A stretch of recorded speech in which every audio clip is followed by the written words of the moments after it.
We hear a lot of perspectives on the Mankind podcast. Inclusion of a guest is not an endorsement of their views, and the opinions expressed here do not always represent the mission or values of the Mankind Project USA. Quick heads up before we jump in today's interview with Tim Ash. If you have little ones in the background and you're driving in the car or playing this on your Amazon Echo in the kitchen, there are a couple four-letter words that come out in this episode. So you have been warned. All right, if you continue to play this and you have little ones around, hey, the implications of that are on you. And also, in a conversation talking about evolutionary psychology, it speaks in very broad and very basic terms, right? This conversation talks about men and women. Men want, women want, men want to avoid, women try to avoid, right? So a lot of broad stroking here, especially when you're talking about evolutionary psychology. So recognize the premise of this conversation is talking about the differences for men and women in dating. And just know that, of course, there are nuances to a lot of things. But as far as this conversation is concerned and the way that Tim communicates these points, which of course are backed up by his own research and data with his co-author, is that it may not sound the way you like it to sound, but just be open to recognizing and understanding how certain pieces of this conversation may very well be true for you. A lot of it was very much true for me in my story and reflecting back on my life in dating and in relationship. So there you go. All right, we don't do a lot of prefacing here. I talk about in the interview how my brain breaks a little bit with how quickly we move through things and talking broadly about men and women. But that made it also a really fun interview for me. And I hope it is for you. And there's a lot to gain from this. So enjoy this interview with author Tim Ash.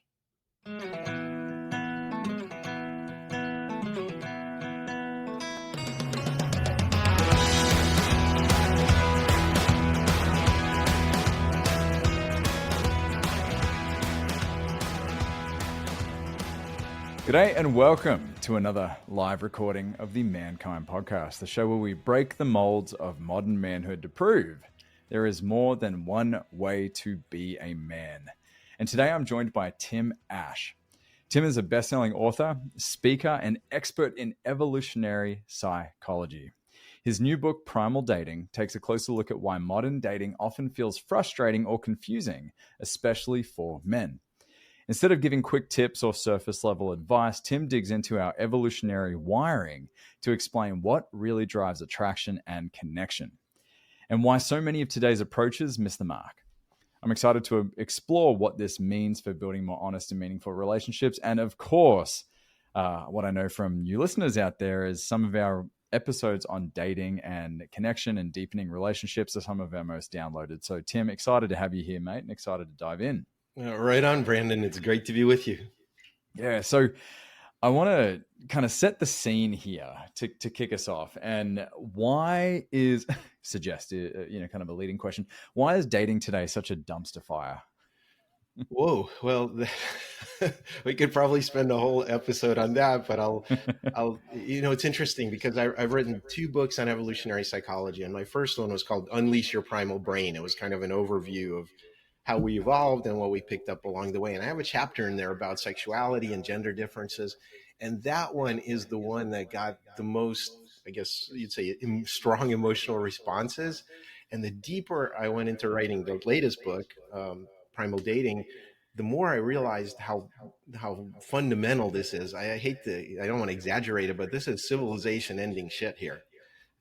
In the sense of relationship formation is deeply broken, and there's all kinds of responses to that. But the bottom line is you got this like red pill community of men fighting against these progressive feminists that want their time in the sun, and people are getting married less. People are entering into relationships less.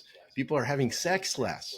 Like, this is the most fundamental drive on earth, right? Life wants to reproduce. That doesn't happen without sex. So here's a stat for you. You're a bit younger than me. Let's charitably say that.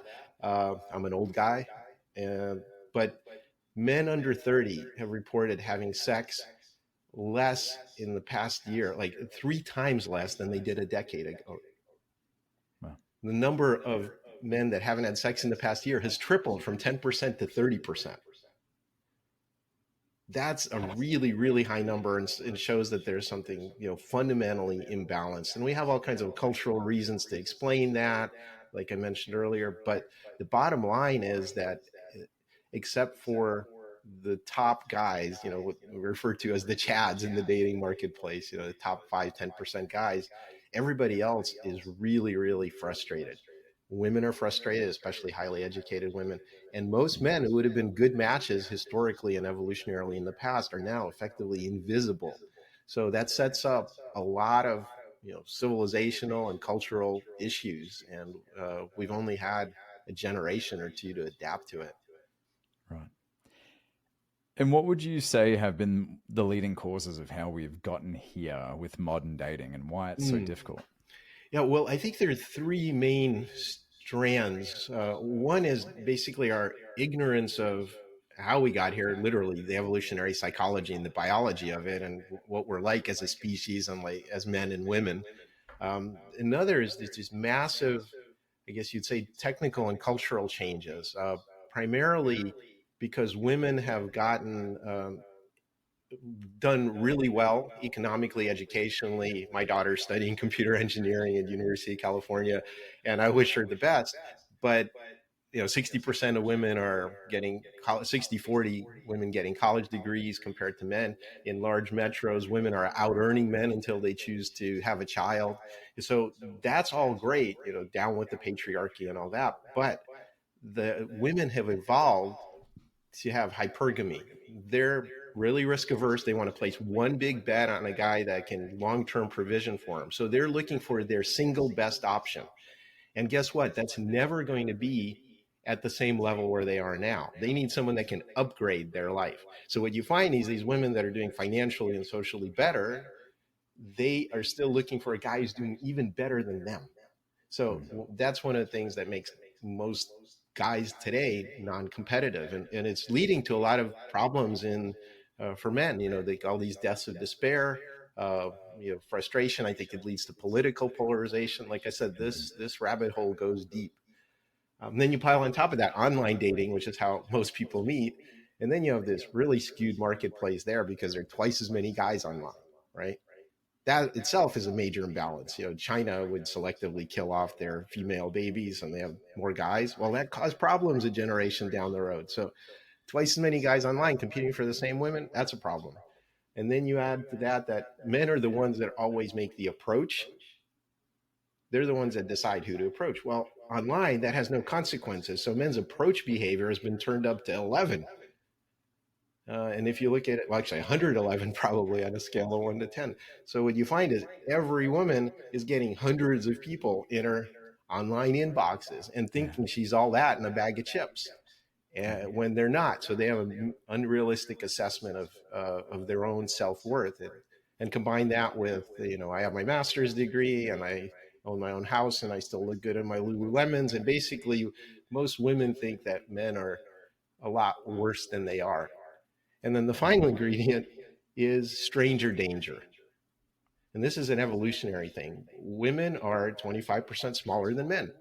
They have 1/15 to 1/20th the testosterone. Men are aggressive. Men can cause all kinds of damage to you. So one of women's most fundamental needs is personal safety, not just from other men, but also from the guy they're dating potentially. So you get downgraded by being a stranger. Until they know you, they're going to rate you a lot lower. And then guess what? Online, everyone is a stranger. Yeah. So basically what happens is let's say your average fives on a 1 to 10 scale. The woman thinks she's an 8 at this point, and she's rating most guys as a 2 or a 3. So that's where that chasm is happening. Yeah. Got you. So we have the economic advancement of women. We also have the kind of social climate where things are just being online. A lot of our connection and dating now, like you said, the approach output of men being significantly higher. However, that's not the case in person, right? That's not the case at the bar.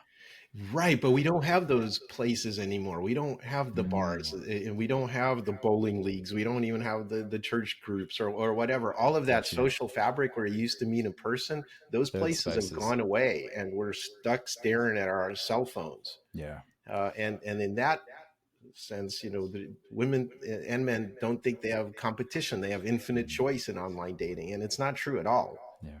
By the way, And the test of what's effective for men, it's, do you get sexual opportunity? That tells you how successful you are in the sexual marketplace. For women, it's what quality men are offering you long-term provisioning and commitment. Very different metrics, because women are the gatekeepers of sex, but men are the gatekeepers of commitment. So the way to look at relationships, just super briefly, that we talk about in the book is, uh, men have the choice of who they approach, women have the choice of who they sleep with, and men after that have the choice of who to provision and enter into long-term relationships with. There are three different choice points. mm-hmm. Gotcha. Yeah, in part of my research for a previous interview I did with Brock Olson, he's a dating expert, and he had shared that, the vast majority of the women that he would work with as clients would tell you that they want to be approached. They want someone to come up at a bar, at a third space specifically, not Uh-huh. online, but Yeah. in a social Probably setting. not in the gym when they're bending over and doing their exercises, right? Sure, Yeah. exactly. But in a place where that kind of behavior is something to be warranted, perhaps. But the overwhelming response that he hears from his male clients, especially considering the kind of post Me Too environment and where it's left us, is men are terrified of approaching women. Yeah, and rightfully so. We're living in this Me Too cancel moment reality, and I don't want to. This is my own personal belief. This is not in the book, but one of the things that we need to realize from an evolutionary perspective is that we were largely segregated in our lives. So again, we have species level dimorphism, is a fancy way of saying we're different as a species, the males and females, right? So again, men are 25% larger, a lot more aggressive. And so if you're going to send out a hunting party, who's that going to involve? Probably your strongest people, because you want to bring back food. So traditionally, again, that simple cartoon of men hunt, women gather and take care of the babies and move a lot more slowly.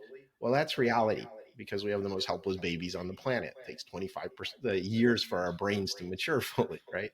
So when you look at it that way, the men went off and did something for days at a time. The women were separately with the old people and the children for days at a time. Sometimes we got together, we feasted, we orgied, we did all kinds of things. But then during the workday, we were separated.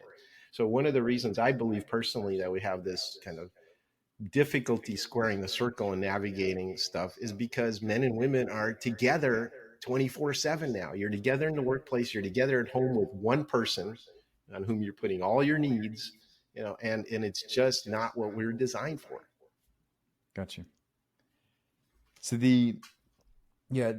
another interesting thing that came up with some of my research when we've had people come on to talk about incels, in fact, was that one of the, and man, I wish I could pull up the study on this, was that an overwhelming majority of men in a red pill Reddit thread were once in a PUA, so a pickup artist group, which Yeah. was really insightful of how men are so easily sucked into this notion of, oh, if you want to increase your score, right, which is sexual, being able to succeed in finding a mate and a partner and having sex, that you need to use these tactics and these ploys and these Yeah, I'm kind of grossed approaches. out by that stuff myself. Totally. It's the Andrew Tate approach, Yeah, right? yeah. It's the flex, it's the rent the Lamborghini for a weekend and pretend like you own it after taking 200 pictures with it. It's the treating women horrible like objects and basically trying to front and peacock this image. Yes. And unfortunately, and we know this, is that when there's an absence of positive male role models out there, unhealthy role models will fill that space almost immediately. And Yes. our young men and boys who are online, you go to any high school in the Western world and say, do you know who Andrew Tate is? And just about every kid will say yes. Yeah, if their parents allow them access to a smartphone. Well, we try to social counteract media. that. Yeah, I was, it's of course a spin-off off of Mankind Project, but I was mentoring some at-risk youth here at a local high school through Boys to Men, and yeah, I mean the stats are shocking and obvious why you need male role models. I mean, 90% of incarcerated men in the US grew up without a father figure. That should pretty Yeah. much tell you everything you need to know right there. Yeah. But let me unpack some of what you said, because first of all, again, I want to strip away in our discussion and in the book any notions of cultural overlays. We're very cultural creatures. Our Right. survival superpower is learning the culture of our surrounding tribe. It's like a life hack and a shortcut. We didn't evolve physically for different environments. We evolved by copying what the people around us do. Works pretty well. We took over the whole damn planet, right? Mhm. But this notion of incels, from a biological perspective, all men are incels. What I mean by that is, and one of the advice we give men is like, deal with it. Rejection, that's built into the system. That's natural selection at work. If you look, this is getting a little sciencey, but if you look at mitochondrial DNA, which is passed down through the mother, okay, it's what you find compared to stuff that's passed down through the Y chromosome for men only, is that there are twice as many women in our past as men, genetically Interesting. speaking. Think about that. That means half the dudes didn't get to reproduce. It's always been competitive. That's the name of the game. So one thing is, I want to be clear, I'm not fighting any cultural wars here. There's no like red pill versus feminist stuff, because that assumes that if one side wins, the other loses. No, if one side wins, both sides lose. We evolve for complementary needs. We're very different, but they're complementary needs, and that's what we get in relationship with each other. So to talk about it like one side's going to win is just really Yeah. idiotic. It's like driving off a cliff. So Absolutely. And and that's and how then it, and that's the binary though that we're given, right? Or that our brain right, likes to sift things into, is that winners and losers, good and bad, right and wrong. Uh, yeah, so they're and bad. The women are acting this way, so I'm going to get one up on them and learn these pickup tricks. And yeah. bingo, bingo. And so for contents for those listening who don't know what incel means, it means involuntarily celibate. Yeah, and like I said, all men are. We Yeah. grow through rejection. That's not a bug in the system. That's a feature. So the way to think about it, let me just kind of make this broad point. If you look at men and women on average, and I'm using big air quotes on that, you get a bell curves, right? And they have Mhm. the center point, the highest peak, on average, pretty much the same for men and women across most dimensions. Very little difference, um, except for threat response. What's called neuroticism in the ocean model. Women are, of course, more threat tuned because they have to take care of helpless babies and defend themselves against strong men potentially, right? So other than that, and agreeableness, they're higher in agreeableness again because they have to raise babies and not want to just like punt them the first time they cry Mhm. or something. But if you look at it broadly, the means are about the same on almost all behavioral dimensions. The difference is the spread, the shape of that bell curve. Women tend to cluster. They have a tighter need to be together in the same kind of way of acting, let's put it. Whereas men, we're designed to compete to be that best option for them, that single best option for women, which means we're risk takers. So basically, that aggression, that testosterone is a measure of risk. And so men's bell curves on all dimensions are much flatter and wider. What that means is we have a lot more risk takers and a lot more cowards. That means we have a lot more geniuses and a lot more idiots. I mean, this is provable. Okay. Mhm. And so women designed us through natural selection to be risk takers. And so that's never going to change. That's the fundamental thing to understand about men and women. Women are kind of looking for their single best safe option, and men are looking to perform. And so the red pill guys are right on half of it. But if you want, we can talk about the different ways that women actually select men. Um, Yeah, and I want to get there, even if it's not now, but definitely at some point in this conversation. I think it's the framing in which you're talking is talking about primal, right? You know, the framing is primal as to evolutionarily, this is how we have come to here, right? yeah, There are certain things that don't change, right? Of course, there are men that choose in life, or maybe are more naturally oriented towards more feminine characteristics. And again, masculinity and femininity, we speak about this a lot on the show. We have access to all of it. However, we have natural attunements, generally speaking, based on our sex. So much of our discussion here, I want it just to be clear to the audience. That's the framing and how we're talking about Yeah, this. the It's not to prism we're say looking at it is evolutionary psychology and how we evolved and what bingo, environment we evolved for. Absolutely. bingo. That's the whole Yes. premise of it. I mean, there's some things that we share with the earliest life on Earth, like insects, and other things we share with mammals or other great apes. And then there's things that the last 200,000-300,000 years of our evolution that make us distinctly and bizarrely human. Mm-hmm. Yeah, absolutely. So all that to say, hate to live in an environment where we almost have to preface sometimes, but to say that, if you're a woman out there listening and you're crushing through the ceilings of corporate America and doing more than what was perhaps predestined or planned for you, no one's saying to stop that whatsoever. And No, for the no, man no. who and for the I man mean, who like chooses my to be, co-author, yeah, the man who Lamore chooses to be a Gottlieb. stay-at-home father, that's Yeah. your choice too. Like No, no, at the end of the absolutely. day. Personal choices are personal choices. We're talking about the underneath wiring, and like you say, the very strong tendencies to ignore this level is I believe very foolish. Now you can have your own cultural beliefs and whatever you want to quote unquote achieve in life, and that's fine. And like I said, I have a daughter and a son. I want the best for both of them, and I think it's great that women are achieving financial and social parity, and in some cases, like I said, exceeding men.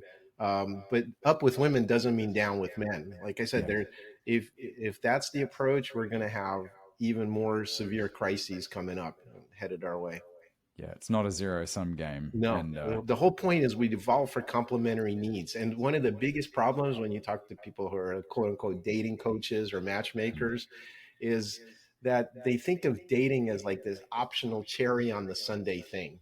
You know, I want my partner to be my lover, my best friend, the parent of my children, to have the same friend groups. It's just like, are you kidding? That's like crazy. Or no, for women, it's notoriously the 666. I don't know if you've heard this. Like, yeah, let's talk about the 666 for a second, because this has been blowing up on TikTok, and it's just an interesting symptom of everything we're talking about here. So go ahead, the well, 666. like we said, women have an unrealistic right now inflated sense of their value in the sexual marketplace, and we can talk about that and what the statistics say about that. But basically, they're looking for the 6 foot tall guy with the six-figure income, with the six pack, and all. I guess the fourth six would be and Is a 6 inch, yeah, minimum a whatever. 6-inch penis. Yeah, that's Yeah, the exactly. Yeah.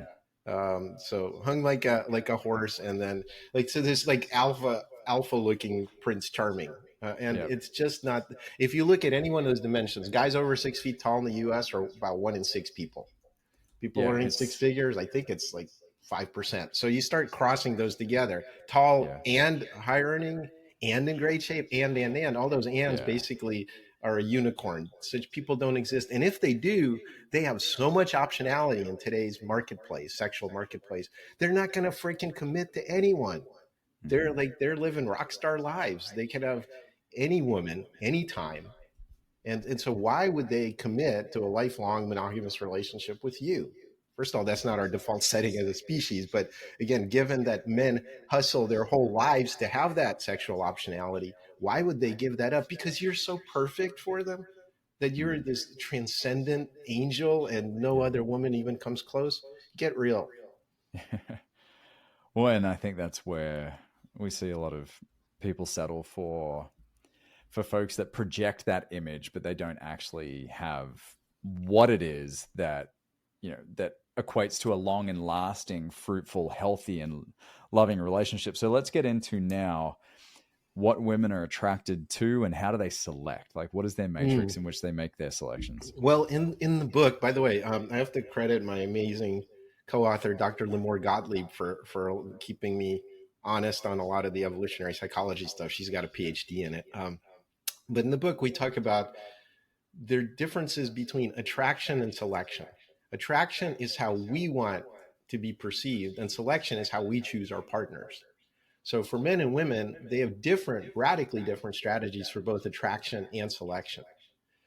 So if you want to know how what women select for in men, that should be like the man's perspective. You should be thinking of a very complicated, like two-dimensional thing. Like men are pretty obvious. We have a single dimension. Is she fertile and low maintenance? It's kind of like um, the hot we can tell by visual inspection, waist to hip ratios and other fertility cues, wide open faces, baby like features, because it takes a long time to, raise human children. If you want more than one with the woman, you want to get the youngest one possible. That's built in. Okay. It's not some cultural thing. It's absolutely women's highest sexual marketplace value is around 18-20, and then it falls the rest of her life. Okay. So men can visually inspect and figure out how to select women. Women can't, because their model's a lot more complicated. Yeah, they want the good genes. That's the okay. You're charismatic. You're tall. You're good looking. You're in good shape. You know how to dress. You have confidence. You have social dominance. All of that stuff. That's what the pickup artists are teaching you. But then there's the other one, which is long-term provisioning. The woman is going to be utterly helpless if she has a child with you. There's a risk of pregnancy, of carrying this tiny baby around as it grows. So she has to make sure you can provision for the long term. And so if you just have one half of that, I mean, the way we describe it in the book, we call it the diamond of women's selection. So imagine a four-corner diamond. At the bottom is low attraction, low provisioning. That's the invisible man. I mean, you have nothing to offer a woman, right? Yeah. Mum's basement. Yeah. On the left side, you have the bad boy, which is high attractiveness, but inability to provision. That's the guy in high school has the rock band or the motorcycle. He's got the aggression and the potential to maybe deliver something at the end, and he's suave and good looking and all that. Yeah. But he peaked at 18. Sorry, yeah, maybe but or those guys that are trying to flash, like you say, the rent the Lamborghini for the weekend kind of thing. That's an attempt to do the same thing. But on the other side is high provisioning but low attractiveness, and this is where I think there's also a cultural moment here, like you're talking about men being sort of weak or being afraid to approach women. They're like, yeah, I want to understand you, and I want to understand your feelings, and I want to take everything into account. And you basically, what you're doing is you're putting out the attractiveness fire by being an equal in all senses. You need polarization, you need polarity. And if you don't have that, you get friend zoned. That's what you have when you have high provisioning and low attractiveness. So polarity in a sense between attractiveness and provisioning, or polarity in masculinity and femininity? Polarity between, I'd say, David Data put this best in his book, The Way of the Superior Man. It doesn't matter it's the man or the woman, but there's got to be polarity in the relationship. Otherwise, It's just like this flat thing. So someone has to be in the active or dominant role. Someone has to be in the submissive or feminine role, yin and yang, if you will. That's what makes the world spin. That's the Tai Chi symbol, right? They're circling each other. They don't mix or blend into this gray nothingness, which is what most people are setting up for. And again, I think that goes to, incidentally, women raising men. Like before, we used to have, used to go off in the hunting party with your fathers and uncles. Now dad goes off. He's not home. He comes back. He's tired. He watches Netflix for a while and goes to sleep. There's your indoctrination into what healthy adulthood looks like. Yeah. And so you have women and mothers, sisters, teachers, all telling you need to be nice to women and respect them. And it's not, of course, at the level of human dignity you should do that, but we're not seeing that healthy polarity anymore, or the example of men in their fullness, I would say. Yeah. Interestingly, in the coming months, we have Dr. Meg Meeker, the author of Strong Fathers, Strong Daughters, coming on the show. And so I really look forward to having that conversation, because one of the chapters in her books really talks about the importance of having that strong figure, someone that stands for something, someone that has boundaries and that can kind of uphold, whether it is the value of the family values, whether it is their own self-worth, like someone that can really stand in that space and stand for something, being so important. And I think that's something that I think men like myself, and again, I can't speak for all men, but men like myself who have a natural attunement to emotions and feelings. I mean, that made going to an all boys private school brutal for me. It was brutal. Yeah. So I'm a big feel. I can feel a room. I always have been able to. And naturally, I had a lot of female friends, a bunch of them. Yeah. And, call it friend zone. That's kind of where I landed, was a great friend, a great confidant, someone to connect with. Now, did I want to have sex with these girls? Like, probably primally, yes, Yeah. but there wasn't a goal or anything tied to that. But I did notice that things did start to shift when I started taking a bit more agency around my own direction, my own choices, and kind of doing my own work. Okay. Not just personally, like the self work, Tony Robbins weekend, stuff like that, but actually professionally, like Yes. really making moves professionally. Absolutely. So that's that top of the diamond, high provisioning, high attractiveness. That's the Prince Charming husband material zone. Okay. And so a man, and this is where the red pill folks are, besides being fanatical, are only half right. You need to be attractive. You also need to learn how to provision. You need to have a direction, a purpose in life, a career, ability to attract women into your lifestyle. Okay. And so that's not optional. So one of the things that we talked about a little earlier was that women's average sexual marketplace value, or desirability, if you will, falls from the moment that they are 18 to 20 and falls for the rest of their life. And the biggest drop off is during their fertility years of 18 to 40. That's when most people have babies. Men, by contrast, start really low. We're fucking useless when you're a young man. You're like, you can't compete for the women. They're getting propositioned by higher, better resourced guys, older guys. And we're useless to other men because we have no skills. And so a man has to really grind for decades. Men actually peak in terms of their sexual marketplace value around 50, with a very flat curve between 40 and 60. So you have to grind for 2 decades before you get to 40. And the things you should be working on in parallel are your ability to attract women and enter into relationships, and provisioning. Neither one of those is optional. There are plenty of rich assholes. They're like, oh, I got the house in the Hamptons, but nobody's attracted to me. Yeah, because you never practiced that attraction part. You need both. And so there's this, basically, it's important to not just talk about men and women, but life stages. So we talk about it as crossing curves in the book. 30 is the crossover point. That's the point where that slowly rising man, on average, overtakes the quickly falling woman's marketplace value. And not coincidentally, it's the point at which American women have delayed first marriage. It's now 29. So when they still have this slight advantage over men, but they've pushed it as much as they can with careers and everything else. And a lot of them are waking up on the other side of 30 and going, oh, maybe I'm ready for the real deal now. Well, you made a choice to have a career first when your sexual marketplace value is going down the quickest. That's the brutal truth. So anecdotally speaking, my wife and my sister-in-law joke about this all the time, where they're just like, it's so unfair that men get more attractive as they get older. Yeah. Right. And so that maybe that's more than just a personal preference thing. That is it's an inevitable biological truth. Interesting. As long as the man ramps up, as long as he has initiative. Look, if you're 40 and you're still in your mom's basement playing Fortnite, no, there's no women in the world that's going to be attracted to you. So you have to practice attraction and provisioning, and improving both of those your whole life. So the way to put it in a kind of, again, brutal but simplistic way is, women get their power handed to them at 18. Their classmates notice, their fathers notice, their grandfathers notice that woman, because it's screaming primally fertile to us as men. And then it goes down the rest of their life, right? So for men, it starts low and goes high. And so for a woman to say it's unfair, that my husband left me for his secretary when he's 50 and I put him through med school or whatever, it's like, no, the evolution isn't handing out bonus points for persistence. His value is now a lot higher than yours. And that's the unspoken thing in middle age. That's really, regardless of the precipitating events or who cheated on who or however that works, men carry a huge power imbalance for the rest of their life, starting at around 40.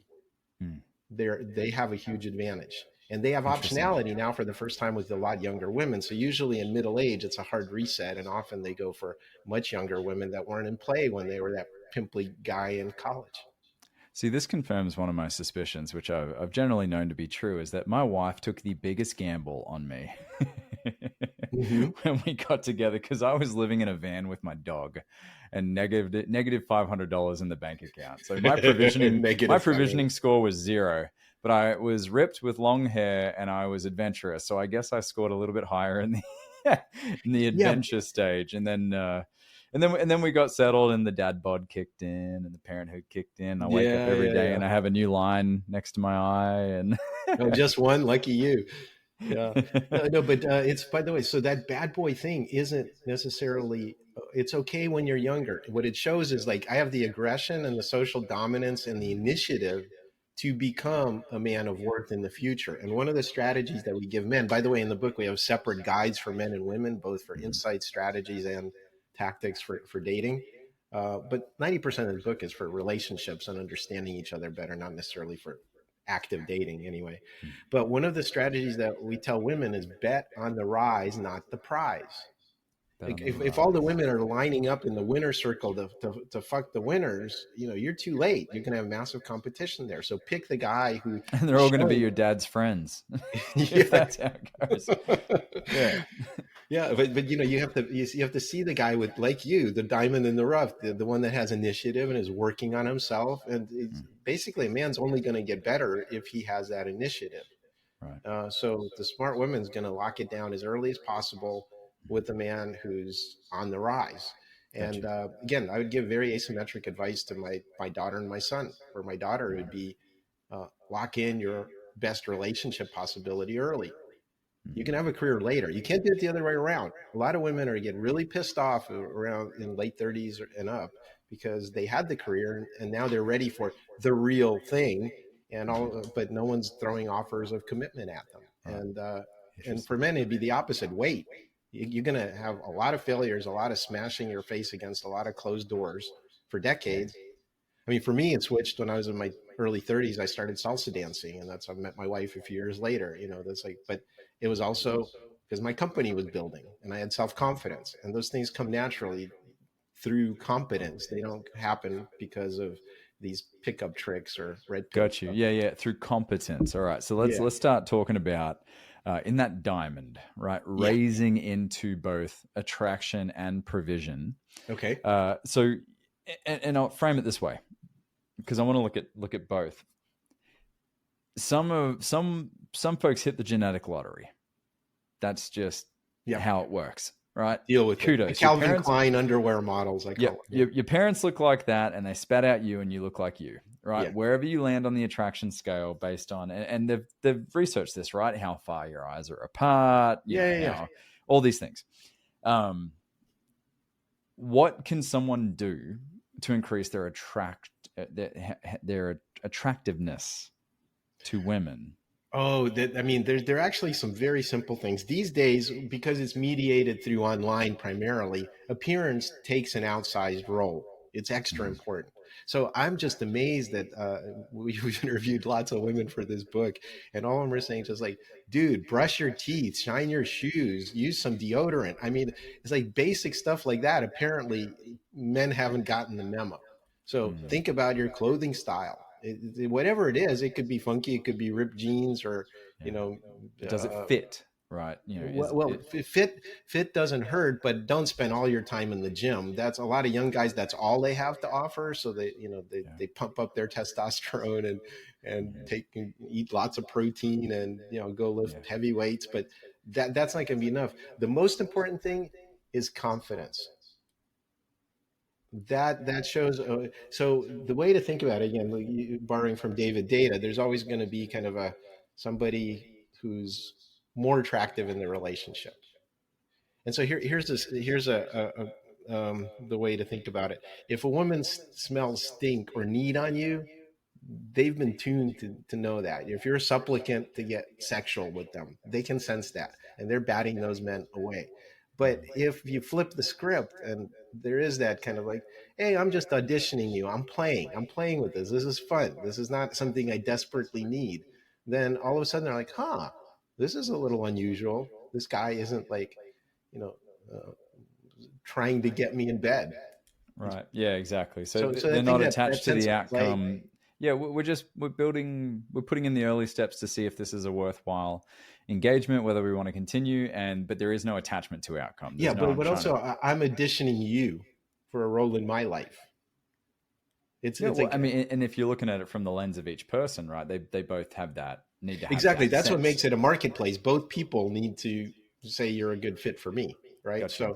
But men forget that, and we put women on a pedestal. And And we again, try and this is change not, ourselves. Try and change ourselves to fit whatever image we think they want, yeah, which is as every opposed to guy just out being there. ourselves. Yeah. Everybody's chasing them. So the way, but think about it just psychologically, by putting someone on a pedestal, where are you relative to them? Oh, beneath them. Yeah. Beneath them. And so women, again, they're designed by evolution to want someone better than them in terms of provisioning. Mm-hmm. So if you're beneath them, how can you be better than them? That is the fundamental misunderstanding that many men have about how to approach relationships. Mm-hmm. So a couple of things. So to become more attractive, obviously your personal hygiene and style matter, but confidence is huge. Confidence is really massive. And shout out to Scott Galloway, who we are going to get on the show one day, Yeah. who says that, you have to be competent in something. And that tie, there's the tie between Yeah. the provisioning and the attractiveness. Competence leads to confidence. It's the only true path to confidence, I believe. Yeah. You have So to you be can good at be a something. really attractive accountant because you've put the work in to be very good at it. Right? Yes. So it's the way to think about it is it's not based on some quicksand or a swamp. You can provide something that gives you the competence, and that gives you the confidence, and that's what women are looking for. Now, another, if you want to call it trick, but it's not really a trick. Again, women are really risk averse. So, and they don't. And a man, like I said, from 100 yards away, can inspect visually whether a woman's attractive. Women can't do that. They can't say, "How good of a provisioner are you? How good are you at psychologically taking care of my Yeah. needs?" So they have this much more complicated set of things they're looking for that can't be found on visual inspection. So what do? They look for proof that other women want you. Have you ever noticed when after you got married that all of a sudden a lot of women started being attracted to you? That was always the case for me. So I haven't. Well, you are one of those I'm Calvin kidding. Klein I'm kidding. underwear models. No. Well, perhaps. I mean, maybe in a sense that I because I came off the market, I stopped trying to prove myself and trying to Well, put not myself in the even proving game. yourself, just the fact that you had that ring on your finger. See, the thing is Maybe, yeah. that what that is it's due diligence as in the business world. We're going to inspect the company, make sure that it's a good investment, that sort of thing. Well, women are like, okay, if he's got a ring on his finger, that means one woman thought he was her best option.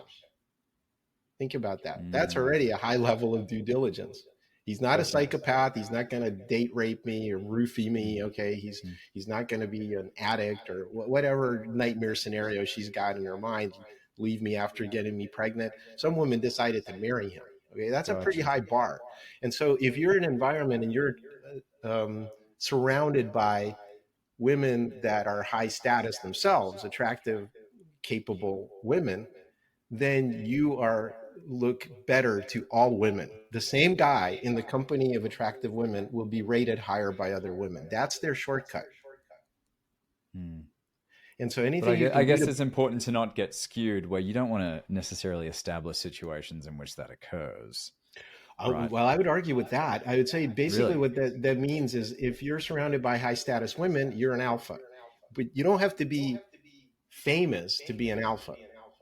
And you don't have to be, revving your Lamborghini to be an alpha. You can be a situational alpha.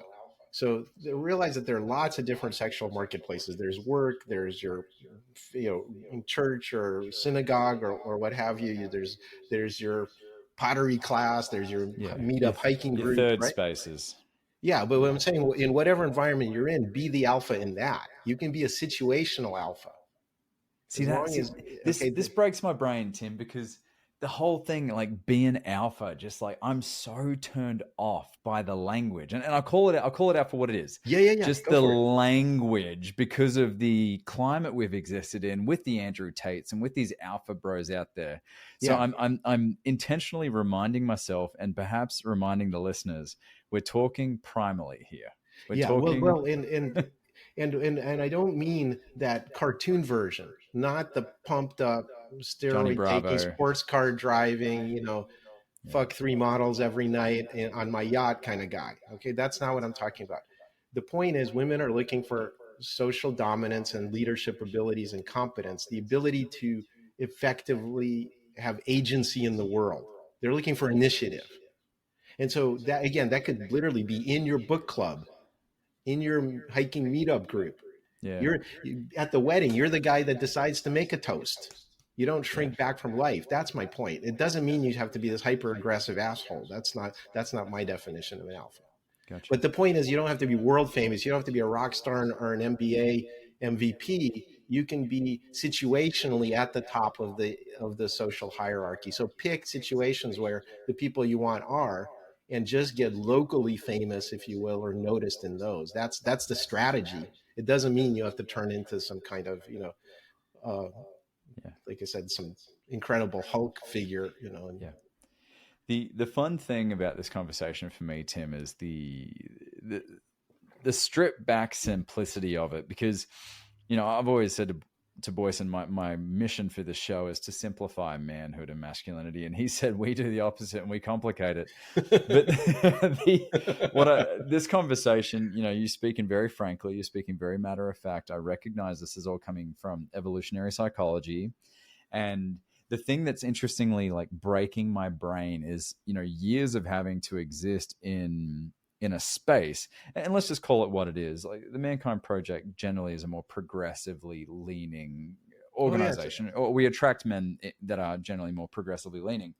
And so when you say something like women are attracted to this because of their need for, it's just this system in my brain that's been built in that is just getting rattled and broken, not being like, oh, we have to preface this point, we have to well, thank you for that, because I'll take that as a compliment. Like one of the things that I mentioned earlier on is that the reason we have these problems is because we are drinking the cultural Kool-Aid.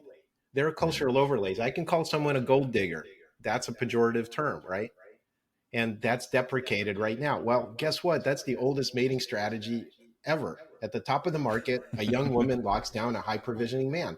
That's smart. They used to have debutante balls to introduce 16-year-olds into society for rich people. That's like how you maximize her market value. And if the man wasn't good enough, he actually pays a dowry. He does an economic transfer to the woman's family, right? That's just smart. So we have all these cultural overlays, and our goals, Lamore and I want to strip away these cultural overlays and say, let's look at the tendencies. Maybe you're some wild exception to these rip currents, but swimming against a rip current is pretty hard. So we're saying, like, do things reality based. That's what we hope to do with the book. Yeah. Strip it back, get back to basics. And for all our unique unicorns out there, I consider myself a special boy that's unique, and that these rules don't always apply to me, right? And of course, I'm so much of my mind and psyche is pinging to past experiences where everything you're saying has been generally right, and generally right. But I guess in many ways, the way that I am trying to best interpret this is like, yes, and each of you listening have your own, like you have your own style, your own uniqueness. Yes, it's just how do you improve your own ability for provisioning? Right? Yes. There's a lot that's in your control. So you have to understand this basic wiring and what people are universally going to look for. And by the way, the difference between a cultural overlay and evolutionary biology and psychology is the following. Is it seen across all societies, across all time? That's what we're talking about. They're just tendencies. They're not absolute like laws of physics like gravity or something like that. But if it's just something that you're talking about, for example, the patriarchy is evil, or virginity is something to be prized, or monogamy is the natural state of human beings, like those are cultural ideas. Okay, so because they're not prevalent across all societies, across all time. So we're just focusing on those kind of universal, really fundamental things. In fact, the biggest thing I can give you as a man, and this again helps in any relationship, is understanding women's deepest story from an evolutionary perspective. It's a 5-act play. You ready? All right. Act 1 is lock in top tier genetics. That goes into attraction, aggression, confidence, competence, all that attraction stuff. The man has to be attractive enough. Okay. Second, check for long-term provisioning potential, because again, you're going to place a giant bet on this guy. And so great genes don't mean squat if they come with instability. So she wants a provider, someone who brings safety, resources, alliances to the table. So popularity and power and being seen as again, not that macho alpha, but as the situational leader in your context is really important. So can he get stuff done in the world? Hmm. The third is get them hooked. This is where the exclusivity phase. If you're high value, she's not just settling for a casual fling. She wants all of your attention, your time, your resources, everything. So no side quests, no distractions. She's going to lock you in. And she's going to expect you to be exclusive also. Because any leaking of resources to other women is potentially deadly for her from an evolutionary perspective. Hmm. And this is the part that most men hate. Act 4 is stress test the relationship on an ongoing basis. Women will never stay in a relationship that's going downhill. If men are treading water or on a down escalator, that's when a woman's most likely to leave you. So they're like, do I still have your full attention? Do I still have your full provisioning? That's going to go on forever. And you can't ever fail that test if you want to stay in that relationship. And she's locked in, and if you fail, there's always somebody else. Women monkey branch. They have emotional affairs with people that are better situated than their current mate. That's the threat of more so than infidelity. men do. Sorry? More so than men do. Yes, men will look for sexual opportunism, and women look for a backup plan, a plan B in case their primary relationship fails. So there's this asymmetries and jealousy that we talk about. Is like, for a man, the worst thing you can say is like, well, I slept with some other guy. Well, that means my child might not be my child. So uncertain paternity is the man's biggest concern. You're a slut, sexual stuff. For a woman, emotional jealousy is the worst thing. It's like, oh, honey, I didn't have sex with her. Well, she wants to know if you're forming emotional bonds. That's actually more dangerous to her, right? And this, so in the same way, women want to form emotional bonds with men who are a backup plan, and they'll leave you if you're on a downhill slide. Most divorces are initiated by women, and often when men are doing worse. So you have to continue that provisioning, and that's what I mean by stress test the relationship on an ongoing basis. Gotcha. But the final act is what I call the ultimate surrender. Once you've proven yourself and women want to fully belong to you, to be positively owned. Okay, this is going to get some feminist police on my case, I think, but I don't mean but they want to be limited, oppressed, subservient, controlled, or even less than. That's not the point.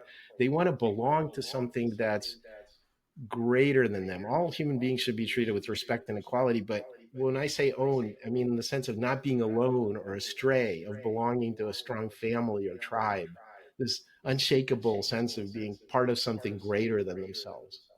Mm-hmm. And that is the best kind of relationship. If you can get to that, where there's a safe male containment, then the woman fully unfolds herself. But you have to get through the other 4 acts before you get there. So yeah, this is where I can, you mentioned David Data a couple times. For those listening, The Way of the Superior Man is, I would judge to be mandatory reading. Absolutely. I agree. If you like this show, read that book. It's brilliant. Yeah, and for me, I had to listen to it a couple times because it's a little esoteric the first time you hear it. But it begins to make a lot more sense if you've been spending any amount of time in relationships in your life. About and he talks about that surrender is the ability to fully trust and let go that you're not going anywhere, that you will be there through the good, the bad, the ugly, and everything in between, and that you're going to step up through, when needed. And it doesn't mean you can't go into your feminine and they can go into their masculine. It's just like the link is there. Yeah. That's exactly right. So Tim, mate, the book. All right, I recognize we're coming up on time here. What haven't we spoke about? Just give a teaser. What haven't we spoken about that is in the book that folks need to get their hands on to find? Okay, well, let me describe the book super quickly. So the first part, we talk about the evolutionary psychology, how men and women select, whether we're monogamous, preview, we're not, lifelong monogamous as a species, jealousy, mate guarding, all kinds of stuff like that. Then we talk about the current society and what's broken. the modern dating hellscape and why relationship formation is suffering. And then we have individual guides for men and women, but you should really read both. So the men's guide is from the women's perspective. Here's the stuff you need to know that you don't understand about women. The mindset, insight stuff you need, the strategies and the tactics. And so we have a lot in this guide. So I'm just going to give you just some kind of quick tips for men in terms of their mindset. Remember, women are placing one giant bet on finding the best. And by the way, I heard this great quote. I think it was from Charlie Sheen. The reason she's not happy with you is because you weren't her first choice. Yeah, jeez. I can sniff tiger blood in that comment, but yeah. Well, okay, but he's right in the sense of women's hypergamy pushes men to be women's first choice and to be aggressively compete for that. And so status matters to them a lot. But also, if you're a younger man, I give you this consolation of you're not the prize yet. If you continue to hustle along those dimensions of attractiveness and provisioning, you will get there. So actually, in your desperation right now, don't lock down a lower quality woman because that's all you have access to. The first one that, offers to have sex with you on a regular basis. That's a mistake many men make. Keep working. And another thing we talk about, another asymmetry, is sex will strongly bond a woman. So if you manage to get to that sex part, don't be an asshole afterwards. You said about the 3 choices in the relationship. There's men's approach choice, women's sexual choice, and men's provisioning choice. After she slept with you, all the power flips to you. Deciding how to handle that next is really important. It's inevitable. There's very different bonding and attachment systems happening. Once women have sex with you, they are completely open and vulnerable. And a lot of guys just don't know what to do at that point. And it's really gross. I personally find it disgusting, how men behave after that. So don't be an asshole after sex. Yeah. And many more tidbits as well. You can head to primaldating.com to find out more about Tim, find out more about the book, as well as the table of contents. And it's thick. I mean, I shared with Tim at the beginning, it's I use the word big, but really there's just a breadth of information and tips in there. And I love the combination of the evolutionary psychology and the cultural overlay, because it's really hard to make sense of what's up and down right now in society and in the world because of devices, because of the advancements in technology and AI and all these sorts of things that are making it even more difficult to connect as human beings with one another. And so I love this conversation because it strips it back to basics. And from those basics, we can then add our own little flair and how we show up uniquely in different ways. And whether that's our career paths, whether it's how we like to express ourselves and the things that make us unique and wonderful. So and so the hopeful takeaway from this, hopefully helpful, is that you should understand and embrace your instincts, but don't let them run your love life. Yeah, well said. Well, Tim, I'll have to say, until next time, I think it'd be fun to have you back on when the next book comes out, or maybe we can dive into each of these. Perhaps having your co-author join us and looking at these two different strategies or plays for men and women could be a fun conversation. Absolutely. Happy to do it. Yeah, beautiful, Tim. Well, mate, huge gratitude and thanks to you for being here and joining us for this conversation. But of course, my greatest gratitude goes to you, the listeners, who join us each and every week for this, the Mankind Podcast, the show where we break the molds of modern manhood to prove there is, in fact, more than one way to be a man outside of our primal evolutionary psychology. There you go. What do you say, Tim? Have we done that today? I think we have. Absolutely. I know we have. Lots of love. See you next week. This has been another episode of the Mankind Podcast, produced in association with the Mankind Project USA. We have been your hosts, Boyson Hodgson, and myself, Brandon Clift, and we want to thank our guests for joining us today and imparting their wisdom from their experiences in this amazing journey called life. If you want to find out more about today's guests and support them in their mission, you can find links to them in the show notes. Now, if you have found gold and insights that you believe could benefit your loved ones and those you care about, be sure to share it with them. And of course, we are always grateful for a rating and review of the show on iTunes. Now, above all else, we've got to thank you, the listener, because through your attention and your support, you have made it possible for us to let men all over the world know that they are not alone and that there is more than one way to be a man. And if something in this episode has touched you, then perhaps it is the call to action to get involved in men's work.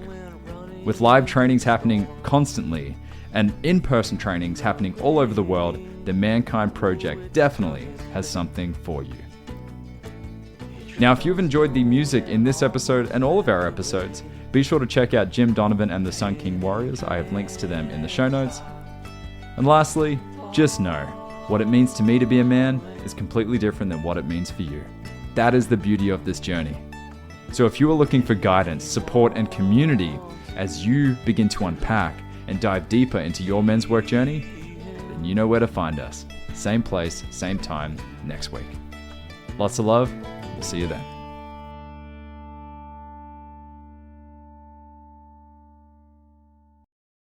Hey, it's Boysen here with the Mankind Podcast. We are closing in on 100 5-star reviews of this podcast, and we have a goal. Brandon and I want to get to 250 5-star reviews. So help us out, will you? Please go to the Mankind Podcast on Apple Podcasts or Spotify and leave us a review. Thank you.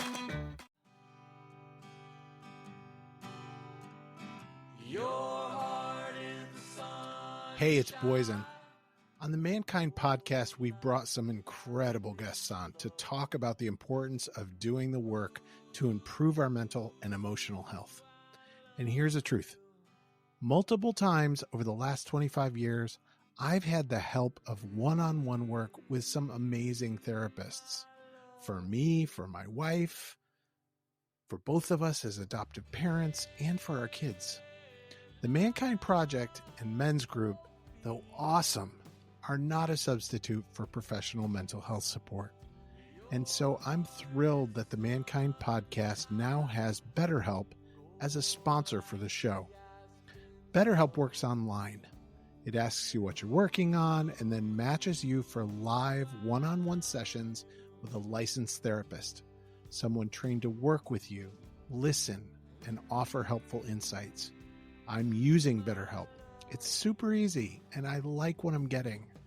If getting one-on-one support in the comfort of your own space feels like a good direction for you, I invite you to check it out. Go to the link in the show notes or betterhelp.com/mankind. And if you sign up, you'll get 10% off your first month of therapy.